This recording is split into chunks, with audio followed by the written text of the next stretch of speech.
ስጦታ ልዩ ሽልማቴ የዓለም ፈተና ሲበረታብኝ ማርያም ማርያም ስልሽ እጽናናለሁኝ እመብርሃን ስልሽ እጽናናለሁኝ ምርኮዜ ነሽና ድንግል እመቤቴ የመስቀል ስጦታ ልዩ ሽልማቴ የዓለም ፈተና ሲበረታብኝ ማርያም ማርያም ስልሽ እጽናናለሁኝ እመብርሃን ስልሽ ጥርሱ እንደወለቀ አንበሳ ነው። ምን ወለቀ? ጥርስ ያለበት ፈራላችሁ ፈራላችሁ። እንኳን አይደለም ጥርስ የሌለው አንበሳ ጥርስ የሌለው ድመት ቢኖር የማይፈራ የለም። አይገባኝ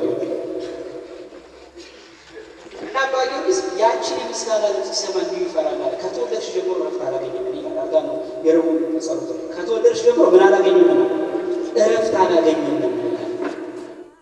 እዛው ደግሞ የረቡዕ ላይ ደግሞ ቀጥሎ ይላል እንግዲህ የሚችለኝ የለም። ሰማይ መች ቢሆን ምድርም ወፍጮ ቢሆን እኔንስ ለመፍጨት ቢገናኝ የሚያደርጉኝ አይደለም።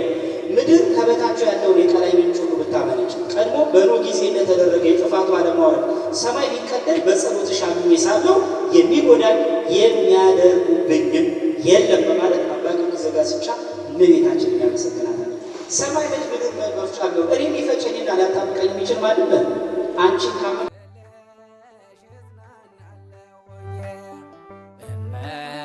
ብርሃን ስልሽ እጽናናለሁኝ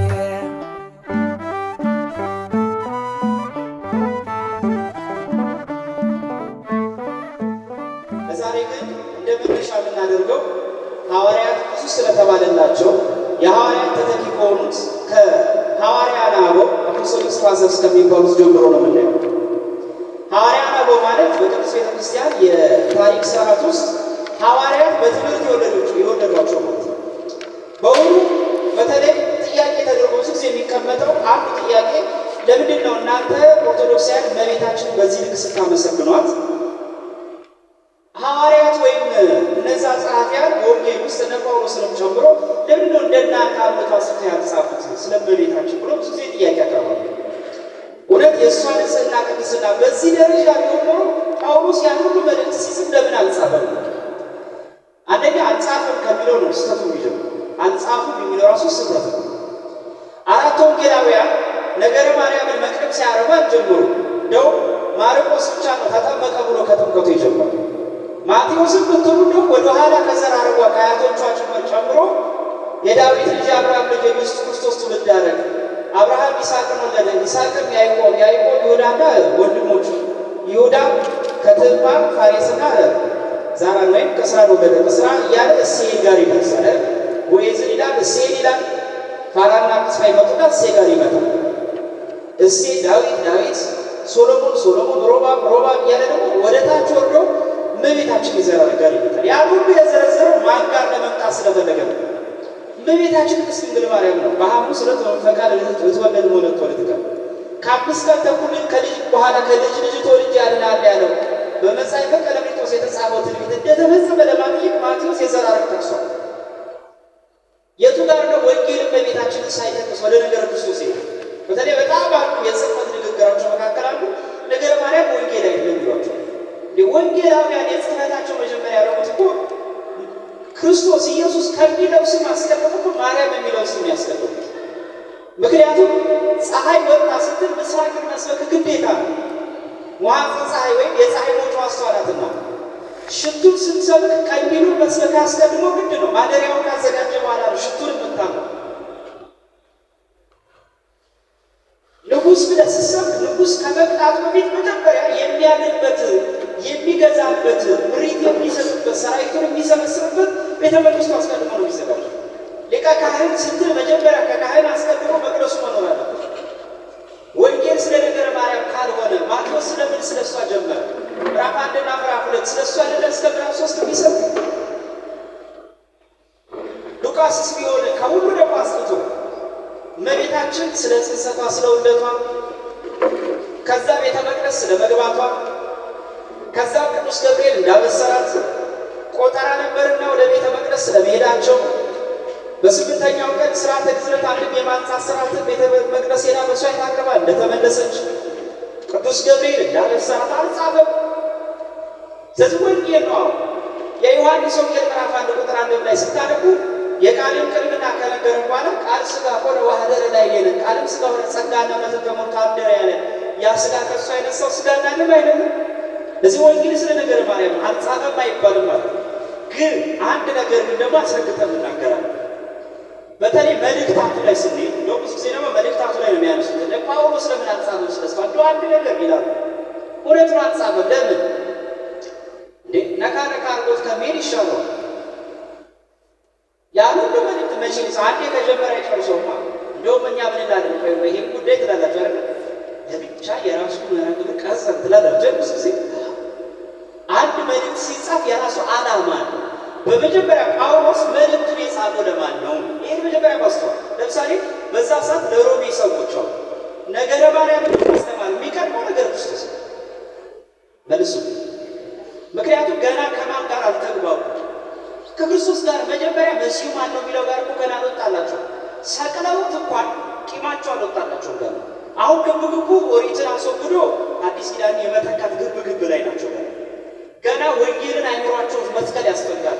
ከዛ እኮ ነው ነገረ ማርያም ነገረ ቅዱሳን የሚመጣው። የአንድ ኤቲስት የሆነ ሰው ለምሳሌ መጣ ቀጠልኮ ምሳሌ ይሄን እንኳን መረዳት አይችሉም። ኤቲስት የሆነ ሰው መጀመሪያ የምታስተምሩት ነገረ ክርስቶስ ነገረ ቅዱሳን ነው አይደለም? ነገረ ማርያም ነው አይደለም? መጀመሪያ ስለ እግዚአብሔር መኖርና አለመኖር አይደለም የምትረኩት። እሱ ሲያምን ነው ከዛ በኋላ ወደ ሌላው የምትሄዱት። ጳውሎስ ከፊት ለፊት የመጡበት እንደኛ አማኞች አሉ። ገና ከኦሪት አስተሳሰብ አልተላቀቁም። እንደውም የግሪክን ሰዎች ጭምር ካልተገዘራችሁ አትጸድቁም፣ መስዋዕተ በግ ወይም የኦሪት መስዋዕት ካላቀረባችሁ አትጸድቁም፣ የምትጸድቁት የኦሪትን ስራ ስትፈጽሙ እያሉ ግብግብ እያለ ገና በመብል ምክንያት እየተጣሉ እኮ ነው። የግሪክ ሰዎችና አይሁድ ሰዎች ተጣልቶ ነበር። ታዲያ ሐዋርያት ሄዳኛችሁ በመብል ምክንያት ገና በመብል ያልተግባባ ትውልድ ነገረ ማርያም ብትነግረው መች ይገባል? በዛ ሰዓት ገና ስርዓት እየተደራጀ ነው። ገና ቁርባኑ ጥምቀቱ መስመር እየያዘ ነው። በአንዴ ሁሉ መልእክት አንድ መልእክት ላይ አይጻፍ። ለዛ ነው ያልጻፉት እንጂ መጻፍ ስለሌለበት አይደለም አይደለም። ታዲያ እንደዛ ከሆነ እኛ ማለት ጥያቄ እንጠይቃቸዋል። የሥላሴ በአካል ሶስት መሆንና በመለኮት በአምላክነት አንድ መሆን እነሱም ከኛ ጎን ወስዶ ይሰብካሉ። እንሰማለን። እግዚአብሔር መለኮቱ አንድ ነው ይላል መጽሐፍ ቅዱስ ላይ። ግን መለኮቱ አንድ ነው የሚል የለም። ግን ከዛ ውስጥ ፈትሎ አወጡት። ነገረ ማርያምንም ሐዋርያት አበው ከመጽሐፍ ቅዱስ ፈትሎ አወጡት። መጽሐፍ ቅዱስ ማለት ምን መሰላችሁ? በቀላል ቋንቋ የተዳፈነ እሳት ወይም ደግሞ የተጠቀጠቀ ጥጥ ነው። ጥጥን ፈታ ይፈልጋል። በውስጡ እየፈተናችሁ ስታወጡት እየወጣ ነው የሚወጣው ክሩ። ልክ አንዲት ሴት ከጥጥ ላይ አይደለም ምን የምትሰራው ክሩን አይደለም የምታወጣው። ልክ ወንጌልንም እንደዛ ነው ያደርጓል። ሐዋርያት አበው ከወንጌል ውስጥ እየፈተሉ አወጡት። አሁን ተዳፍኗል፣ እንደ ጥጥ ነው። ግን ባለሙያ ይፈልጋል። በወንጌል ባለሙያነት እንደዚህ ታሽሎ ምንም መጽሐፍትን የሚተረጎም ያስፈልጋል። እውነት ግን ከሐዋርያት በኋላ የተነሱትን አልጻፉም፣ ጽፈዋል። እስቲ እንመልከት። ለምሳሌ የመጀመሪያ መነሻ የምናደርገው ከቅዱስ ዲዮናስዮስ በሐዋርያት አበው ወይም የሐዋርያት ተተኪ ተብሎ ከሚጠቀሱት አንዱ ዲዮናስዮስ ነው፣ ወይም አርዮስፋጎስ ብለን የምንጠራው። ይሄ አባት ታዲያ በጣም የሚገርማችሁ ነገር በዚህ በቤተክርስቲያናችን ታሪክ ውስጥ አንድ ለየት ያለ ታሪክ አለ። እሱ ከተናገራችሁ ትምህርቶች ውስጥ መጀመሪያ ከመሄድ በፊት ወደ 12 የሚደርሱትን ነው እንግዲህ ባለን ቆይታ ምን ነው ሊቃው ዲዮናስዮስ ማለት በዚህ አጋጣሚ የአቴንስ ተወላጅ ነው። አቴና ወይም አቴንስ ምንላት ማለት ነው። እና የዛ ሀገር ተወላጅ ነው። ክርስቶስ ዓርብ ዕለት መስቀል ሲሰቀል በመስቀል ፀሐይ ስትጨልም ዓለም ላይ ሲጨልም ያን ጊዜ አቴንስ ላይ ጨልሟል። እና በጣም ደንግጦ ጥበበኛ ነው፣ በጣም ፈላስፋ የተባለ ነው። እንደውም እዛ አካባቢ የሚከራከሩበት ቦታ አርዮስፋጎስ ተብሎ ይጠራል። የክርክር መድረክ ነው። የግሪካውያን ጥበብ የሚታይበት ነው። ታዲያ ስነ ምህዋሩን ሁሉ መረመረ። የነፋሳትን ዑደት አየ። ባህሩ ጋር ሆኖ በባህር ላይ የሚሰፉ የነሐዜምን የነፋሳት ዙረት ተመለከተ። ሁሉ ሰዓቱን እንደጠበቀ ነው። በኋላ ግን ምን የሚል ጽሕፈት አየ? አምላክ በመስቀል ላይ ተሰቅሎ ሞቷል የሚል ጽሕፈት አየ። በኋላ መጽሐፍት ላይ ይህን ጽሑፍ ያውቅ ነበርና በትንቢት ሲያመሳክረው ነው ሆኖ አየ። እና በኋላ ከራሱ ላይ መከናነብ አድርጎ ያለቅስ ጀምር ይላል። ጓደኞቹ መጥተው ይጠይቁታል። ፈላሱ ምን ሆነ ነው የምታለቅስ? ሐዘንም ከሆነ መርዶም ከሆነ አብረን እናልቅስ ይላል። ይህ የተራ ሰው ሞት አይደለም፣ የማናውቀው አምላክ ሞቷል ማለት የማይታወቅ አምላክ ብለው በኋላ ማንነቱ ስለማናውቅ አንድ ቀን አምላክ ይግለጽልን ብለው የክርክር ወይም አሪዮስፋጎስ በሚባለው የሙግት መንደራቸው ላይ ጽፈው አኖሩት። ከብዙ ዓመት በኋላ ጳውሎስ እዛ አካባቢ ሲያስተምር እየሰበከ ሲል የማይታወቅ አምላክ ይላል እና ምን አላቸው? እናንተ ግን ለማታውቁት ትሰግዳላችሁ አላሉ። ይሄን ያለው ለነ አሪዮስፋጎስ ለነበረው እዛ መንደር ለማታውቁት ትሰግዳላችሁ። በኋላ ምናምን ተደኛ እኮ ለምናውቀው ነው። ታዲያ ይሄ ምንድን ነው አላቸው። አይ ከዚህ ዓመት በፊት በዚህ ቀን ዕለተ ዓርብ 9 ሰዓት 6 ሰዓት ላይ ፀሐይ ስትጨልም አንድ ያየ ጠቢብ ሰው አለ፣ እሱን ይሰቀሏል። ጳውሎስ ደነገጠ። እስቲ አገናኙኛል በኋላ ይከራከሩ ተብለው ጳውሎስ ቅዱስ ጳውሎስና ዲዮናስዮስ ክርክር ጀመሩ ይላል መድረኩ ላይ እና ሲከራከሩ የሚያወሩት ነገር ወደ አንድ መጡ። በኋላ ግን ወንጌልን ለመቀበል በጣም ቢከብደው ጳውሎስ ደጋግሞ ባልተናገረው ጊዜ ልቦናው ተከፈተለት። በሙሉ በአንተ አምላክ ላመልክ ይገባል ብሎ ተገዘኝ። በኋላ ተጠምቆ ንስሐ ገብቶ አንድ የተባለ ምስጢረ ሥላሴና ነገረ ማርያም ጸሐፊ ሆኖ ነው ያረፈው እና ይሄ አባት በጣም በሚደንቃችሁ ሁኔታ ስለ ቅድስት ድንግል ማርያም ከጻፉት መካከል አንዱ ነው። በእርግጥ በጣም ብዙ አሉ። ለምሳሌ ታናሹ ያዕቆብ ተብሎ ወንጌል የተጻፈው ታውቃላችሁ። ስለ እመቤታችን የጻፈው አንዱ እሱ ነው። በዚህ ወቅት እሱም ጽፏል። እንደውም በዚህ ጉዳይ ላይ በ1958 አካባቢ ላይ በጥንት በተለይ በአራተኛው ክፍለ ዘመን የተጻፈ በፓፒረስ የተጻፈ ዶክመንት ወይም መረጃ ተገኝቶ ነበር እና ሲታይ ታናሹ ያዕቆብ ታናሹ ያዕቆብ እንደጻፉት ብሎ ስለ እመቤታችን የጻፈው ነው እና በጣም ይገርማችሁ እንባን የሚያመጣ ጽሑፍ ነው። በጣም ልብን የሚነካ ይህ ጽሑፍ በእርግጥ ሁለት አባቶች እንደ ምንጭ ተጠቅመውታል። የታናሹ ያዕቆብ ለነገረ ማርያም የጻፈው አንደኛ አርጌስ ተጠቅመውታል፣ ሁለተኛ ደግሞ ቀለሚጦስ ዘእስክንድርያ። ያው ሁለቱ መናፍቃን ቢሆኑ ግን በጊዜው ተጠቅመውታል እና ይህ አባት የጻፈው ጽሑፍ በአራተኛው ክፍለ ዘመን ኮፒ ፔስት አድርገው ሰለስቱን ጽፈውት ነበረ። በኋላ በ1958 ተገኝቷል ኦሪጂናል ኮፒ። በጣም የሚገርማችሁ ዛሬ ድረስ አለ በጄኔቭ ላይብረሪ ውስጥ፣ ጄኔቭ ከተማ ውስጥ ባለ ላይብረሪ ውስጥ አለ ዶክመንት እና በጣም ብዙዎች ተወዳጅ እንደነበር ይናገራል። እና ዲዮናስዮስ ግን እመቤታችን ምን ብሎ ነበረ ያመሰገናት የሚለውን የተወሰነ ነገር ለማንሳት ሞክር። ከዛ በፊት ግን ዲዮናስዮስ እመቤታችን አገር አቋርጦ አይቶታል። አገር አቋርጦ ከሀገሩ ተነሱ ኢየሩሳሌም ድረስ ሄዷልና ያገኛት የት ነበረ? እመቤታችን ዮሐንስ ቤት እያለች ያገኛት። የት ቤት እያለች? ዮሐንስ ቤት እያለች አግኝቷል። እና ባያት ጊዜ የተሰማውን ስሜት ነው በመልእክቱ ላይ እንዲህ ብሎ ቅዱስ ዲዮናስዮስ እንዲህ ብሎ የሚናገረው ላንብብላችሁ። ፍጹም የባህርይ አምላክ በሆነው በእግዚአብሔር ምስክርነት እንደዚህ ባለ መለኮታዊ ኃይል እና ጸጋ የተሞላ ምንም ነገር የለም። ማንም ሰው በዓይኖቹ ያየሁት ነገር ሊረዳለት ፈጽሞ አይቻልም። ከዮሐንስ ጋር እያለሁ አለ በሰማይ ላይ እንዳለችው ፀሐይ ከሐዋርያት መካከል ደምቃ ከምታበራ ከቅድስት ድንግል ማርያም ፊት ለምስክርነት ስቀርብ አለ ለመግለጽ አዳጋች ነገር እንደገጠመኝ ተናዝዣለሁ። ከፊቴ መለኮታዊ ብርሃን ያደረባት የእግዚአብሔር ጸጋ ያለባት ሲያንጸባርቅብኝ መንፈሴን አሸጋግሯታል። ለመግለጽ እጅግ አዳጋች የሆኑትን መዓዛዎቿን ስመለከት በከፍተኛ ደስታ በመሙላቴ ሰውነቴ ተዝረከረከብኝ፣ ተንበረከኩ። መንፈሴም እነዚህ ምልክቶችና የዘላለማዊ የልጇን ግርማዊነት መቋቋም ፈጽሞ ተሳነኝ። በእርሷ ያለው ጸጋ ደግሞ በእርሷ በኩል ያለው ጸጋ ደግሞ ልቤን መልቶ መንፈሴን እንደቀጠቀጠው እኔ ባንክሮ ከተመለከትኳት እጅግ ከተባረከች ከእርሷ ፊት መቆም አልቻልኩም ነበር። ከማን ፊት? እንደውም ይላል በጣም ረጅም ነው ጽሑፉ።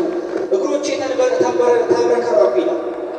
ከፊቷን ብርሃን የሚወጣው ፀሐይ ልክ አንዲት በሰማይ ያለች ፀሐይ እንኳን እንደዛ ወጣው ይላል እና ከፊቷ ቀርቦ እንኳን እጅ አልነሳም ከፍርሃቱ የተነሳ በፊቷ አልቀርብም ነበር ያለው ይላል። ይህን የሚጽፈው ለማን? ለዮሐንስ ነው የሚነግረው። ስላየው ነገር ተደንቆ ለዮሐንስ ነው ክታቡን የላከለት እና በጣም ተደንቆባት እና እመቤታችንን ካሉት መካከል አንዱ ማነው አልኳችሁ? ቅዱስ ማነው? ዲዮናስዮስ። ቅዱስ ዲዮናስዮስ እና በጣም ተደንቆባት እመቤታችን። እንደውም ይላል ድርሳን ላይ ዝቅ ስትሉ ሐዋርያት ባያስተምሩ ይኖሩ ድንግል ማርያም ሰው አትመስለኝም ነበር ይላታል። እዚሁ ይርሳል ማን? ሐዋርያት ባያስተምሩ ይኖሩ ድንግል ማርያም ምን አትመስለኝም ነበር። በቃ በጣም በጊዜው ሲያት ከዮሐንስ ቤት ወጣ ተደንቆ ነበረ ከፊቷ ጸዳል የተነሳ። በእርግጥ ሁለተኛ አግናጦስ የምትሆን አንበሳ አይቷታል። ደሴት ማለት መጀመሪያ ያያት ከደሴት ማለት ነው ተሻግሮ አይቷት እሷ ሱስ 7 ጊዜ ነው ሰው ልጅ ይነሳል። ለብዙ ዓመት እሷን ለማየት ይመኝ ነበር። ምክንያቱም በእርግጥ ሕፃን እያለ ከጌታ ሰለፈ፣ ግን እሷን ማየት በጣም ይመኝ ነበር እና አንዱ ዮናስዮስ ነው ስለ እመቤታችን ተናግሯል ተብሎ የሚጠቀሰው። ሁለተኛ ቀለሚጦስ ዘሮም ማናልኳችሁ ማን ነው? ቀለሚጦስ ዘሮም ማለት የቅዱስ ጴጥሮስ ተማሪ ነው። በዚህ አጋጣሚ ቀለሚጦስ ዘሮምን ለክብር ያበቃው ጴጥሮስ ነው እና ደግሞ የተገናኙት በአንድ አደጋ አማካኝነት ቅዱስ ጴጥሮስ ሮምን ለቆ ወደ ግሪክ ሊሄድ ሲል ሮምን ለቆ ወደ እስያ ሊሄድ ሲል ባህር ላይ መርከብ ተሰብሮ አደጋ ደረሰ። አሁን እርግጠኛ ነኝ ሐዋርያት ላይ አሁን አደጋ ደረሰበት ሲባል አይደለም። አሁን እኔና እናንተ እግዚአብሔር እንደው ጸጋ ቢሰጥ ደመና ላይ የሚሄድ ባህር ላይ የመራመድ ብቻ እኛና እግዚአብሔር የምናውቀው ትልቅ ጸጋ ሰጠ። ግን እኔና አንተ ጸጋ ሰጥቶ ትልቅ ግን መርከብ ተሰብሮ ባህር ውስጥ ምንድን ነው የሚሰማው? እኛ ሌላውን ሙት እያስነሳ ሽባ እየተረተረ ይሄን ሁሉ ታምር እያደረግን እንዴት የኔ መርከብ ትሰበራለች ብሎ ጴጥሮስ አላብረበረ። በጣም እኮ የሚደንቅ ነው። ሩሲያን ሳቦት ይላል ልሳኑ ላይ ለምንድን ነው ሐዋርያት ይላል። ሐዋርያት መካከል ደዌ ያልነበረበት አልነበረም፣ ሁሉ በሽታ ነበረ። እነሱ ሙት ያስነሳሉ፣ እነሱ ደግሞ ይፈውሳሉ ህመሟንን፣ ግን ራሳቸው ህመምተኞች ነበሩ። ጳውሎስ ራሱ በሽታ ነበረበት። እንደ ገላትያ ላይ 3 ላይ በቀድሞ በሰበኩላችሁ ጊዜ እንኳን ያጎደልኩባችሁ የለም እንደ እግዚአብሔር አይደል እንደ አይን ተሳስቶኝ ነበር ይልና በደዌ ጊዜ እንኳን አልተጸየፋችሁ ምን ያህል ገላትያ በምን ጊዜ በድካሜ ነው የሚለው ተጓቢ በደዌ ነው። ለምን እያስተማርኩ ጊዜ ያመው ነበር። ግን እኮ ስትሙት ያስነሳሰው ለምንድን ነው ሲላል ሳይሆን እንዳይታበዩ ምንም ባይኖርባቸው ምን ይሉ ነው እኛ እኮ እንፈውሳለን እንጂ ምን አንታመም እኛ እኮ የበቃለን እንዳይሉ እግዚአብሔር ጠባያቸው ስላወቀ የሚመጥናቸው ፈተና ነው። አሁን ይሄ ፈተና እግዚአብሔር ለኛ ይሰጣል። ለምን ለዚህ ትትና ስላልበቃ ነው። እንዴት ብሎ ይፈተናል? ምክንያቱም እኛው መከራ የሚመጣብን እርግጠኛ ነኝ ያሉት ዘመን ፈጣሪ መድኃኒዓለም አንተ ቤት ዘምሬ አገልግዬ እንዲሆናሉ በምን ነው? ግን እግዚአብሔር ፈተና የሚያመጣው ጥንካሬያችንን እንድናይ ስለሚፈልግ እና በጣም የሚገርማችሁ ነገር ቀለሚጦስ ዘሮም ሕፃን ነበር ወይም አዳጊ ነበር እና ጴጥሮስ ተሰብሮ ተርፎ ቁጭ እንዳለ ዞሮ ሲል ሲያለቅስ አየው። ማን ነው ስሟ? ቀለሚጦስ አለ። የምን አገር ሰው? የሮም። እኔ ጴጥሮስ እባላለሁ፣ ካህን ነኝ፣ ላስተምርህና ላሳድግህ። በኋላ ያስተምረው ጀመረ። ወጣት ገና አዳጊ ነበረ። ከጥቂት ዓመታት በኋላ ግን ወንጌል ተተክቶ በኋላ አለ የተባለ ቤተክርስቲያን አባቱ መጽሐፈ ቀለሚጦስ የሚለውን የጻፈው እሱ እና ቀለሚጦስ እንዲህ ይላል ስለ እመቤታችን ሲናገር በተለይ እመቤታችን ቃልን እንዴት ተሸከመችው በሚለው ላይ ስለ እመቤታችን የጻፈ አንድ ኮሜንታሪ ያለና ከሱ ላይ የተወሰነ ነበር። ምን ይላል? The womb of Holy Virgin carried our Lord Jesus Christ, the Son of God ይላል። እመቤታችን በተለይ ይሄ ምንድነው ክበበ ማኅፀኗን ነው። ክበበ ማኅፀኗን አካላዊ ቃልን ለመሸከም የበቃች ስለመሆኗ የተናገረበት ድርሳን እንደውም ድርሳኑ ላይ ይላል።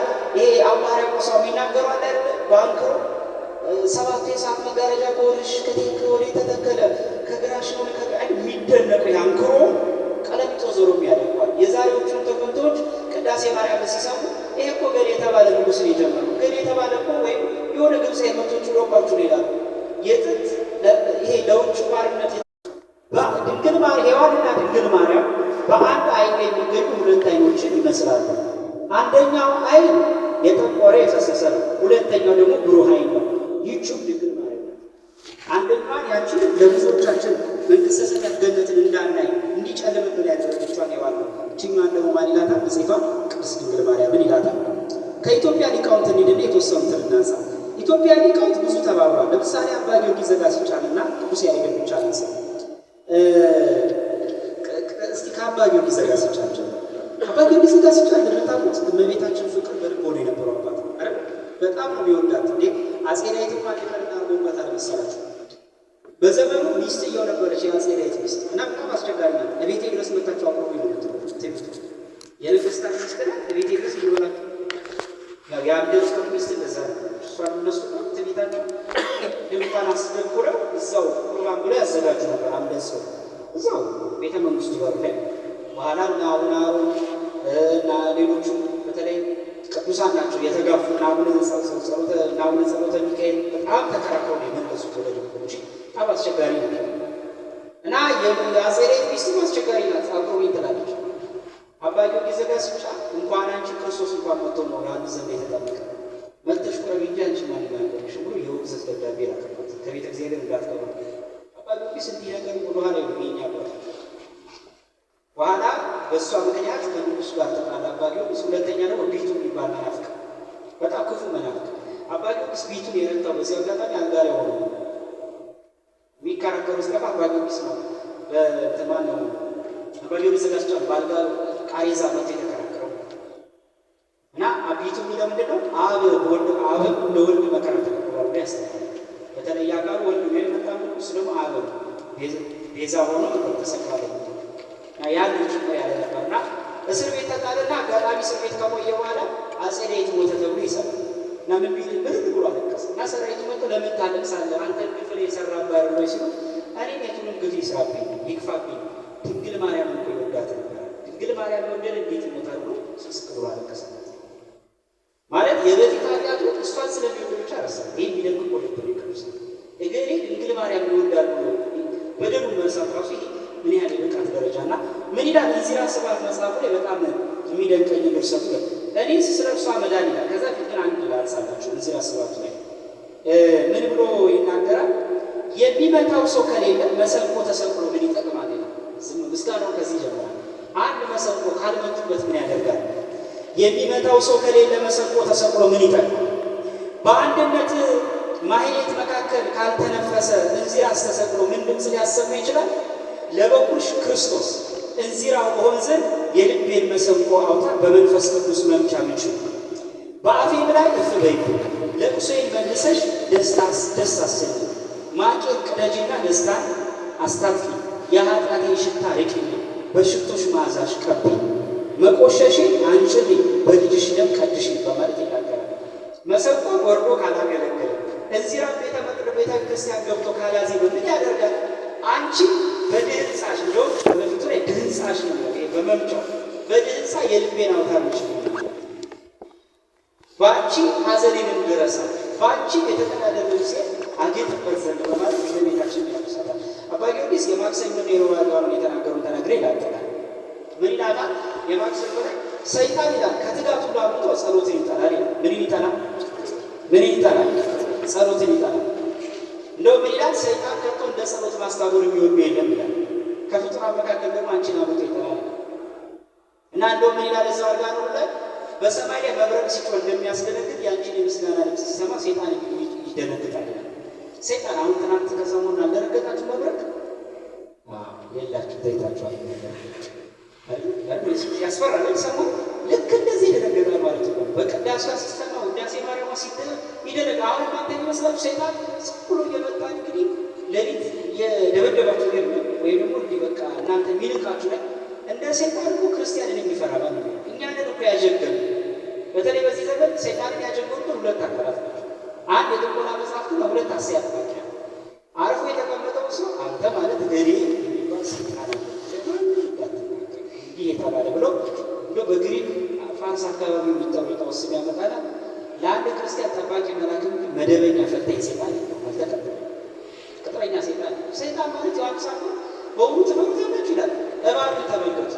እባብ በዚህ አጋጣሚ አዳኝ እንስሳ ይመለከቱት እናንተ አድኖ የሚነሳል ግን አጣብቂኝ ውስጥ ራሱን ለማምለጥ ለመከላከል ሲል ነው እናንተ የሚነድፋችሁ። ሰይጣን እንደዛ ነው የሚለው። እናንተ ብትጠረጥሩ ሰይጣን ማለት ፈሪ እንስሳ ነው። ልክ ጥርሱ እንደወለቀ አንበሳ ነው የሚለው። ምን እንደወለቀ ጥርስ የለውበት ትፈራላችሁ?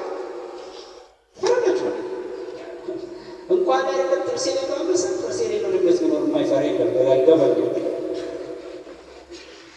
እና አባ ጊዮርጊስ ያችን የምስጋና ድምፅ ሲሰማ እንዲሁ ይፈራል። ከተወለድሽ ጀምሮ እረፍት አላገኘም ይላል። አርጋ ነው የረቡዕ ጸሎት። ከተወለድሽ ጀምሮ ምን አላገኘም? እረፍት አላገኘም። እዛው ደግሞ የረቡዕ ላይ ደግሞ ቀጥሎ ይላል እንግዲህ የሚችለኝ የለም። ሰማይ መች ቢሆን ምድርም ወፍጮ ቢሆን እኔንስ ለመፍጨት ቢገናኝ የሚያደርጉኝ አይደለም። ምድር ከበታቸው ያለውን የቀላይ ምንጭ ሁሉ ብታመነጭ ቀድሞ በኖህ ጊዜ እንደተደረገ የጥፋቱ አለማውረድ ሰማይ ቢቀደል በጸሎትሽ አምኜ ሳለሁ የሚጎዳኝ የሚያደርጉብኝም የለም በማለት አባ ጊዮርጊስ ዘጋስጫ እመቤታችንን ያመሰግናታል።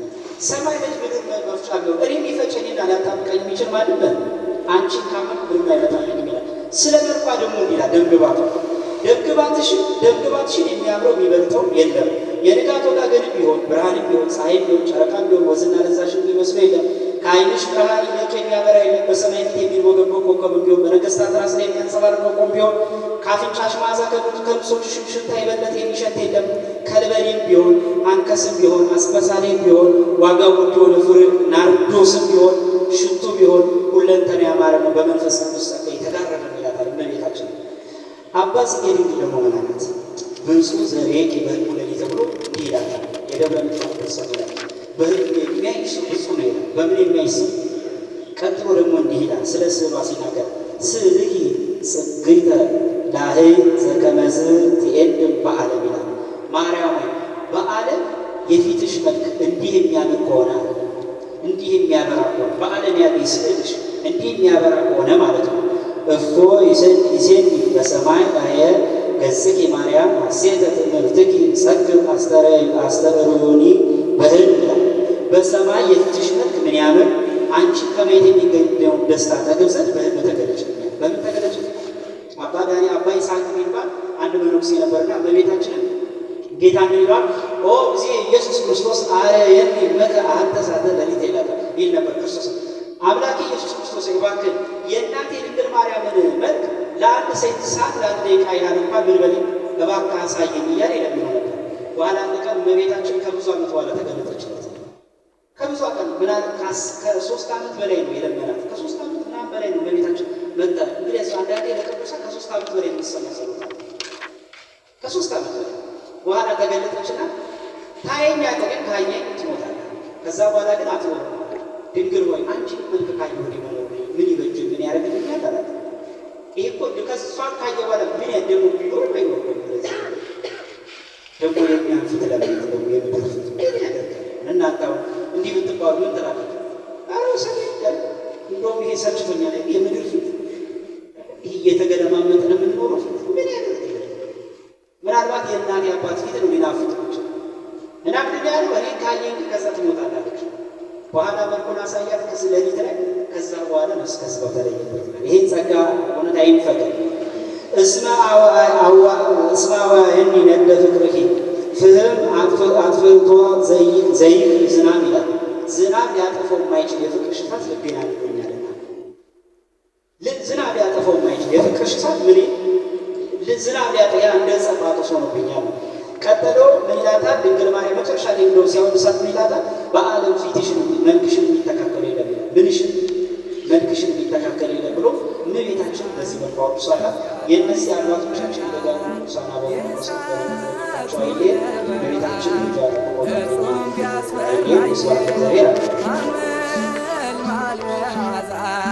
መጽናኛ ሆነኝ መርኮዝ የነሽና ድንግል እመቤቴ የመስቀል ስጦታ ልዩ ሽልማቴ የዓለም ፈተና ሲበረታብኝ ማርያም ማርያም ስለሽ እጽናናለሁኝ እመብርሃን ስለሽ እጽናናለሁኝ።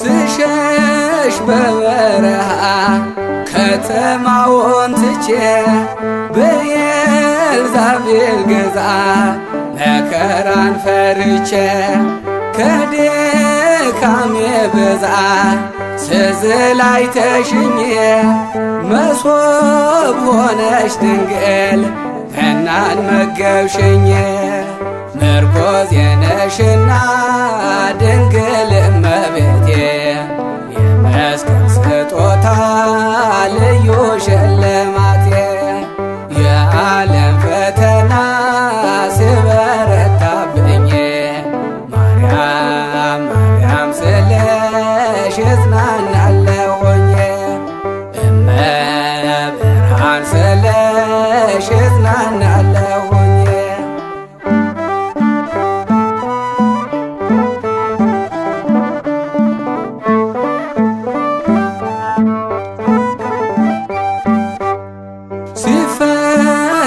ዘመኗ የመዳን ትንቢት ምሳሌው ተገልጦ ወልደሽ መድኃኒት ወጣው ቀራንዮ ጌታን ተከትዬ አንቺን ተሸለምኮ እናት ተብዬ ምርኮዝ የነሽና ድንግል እመቤቴ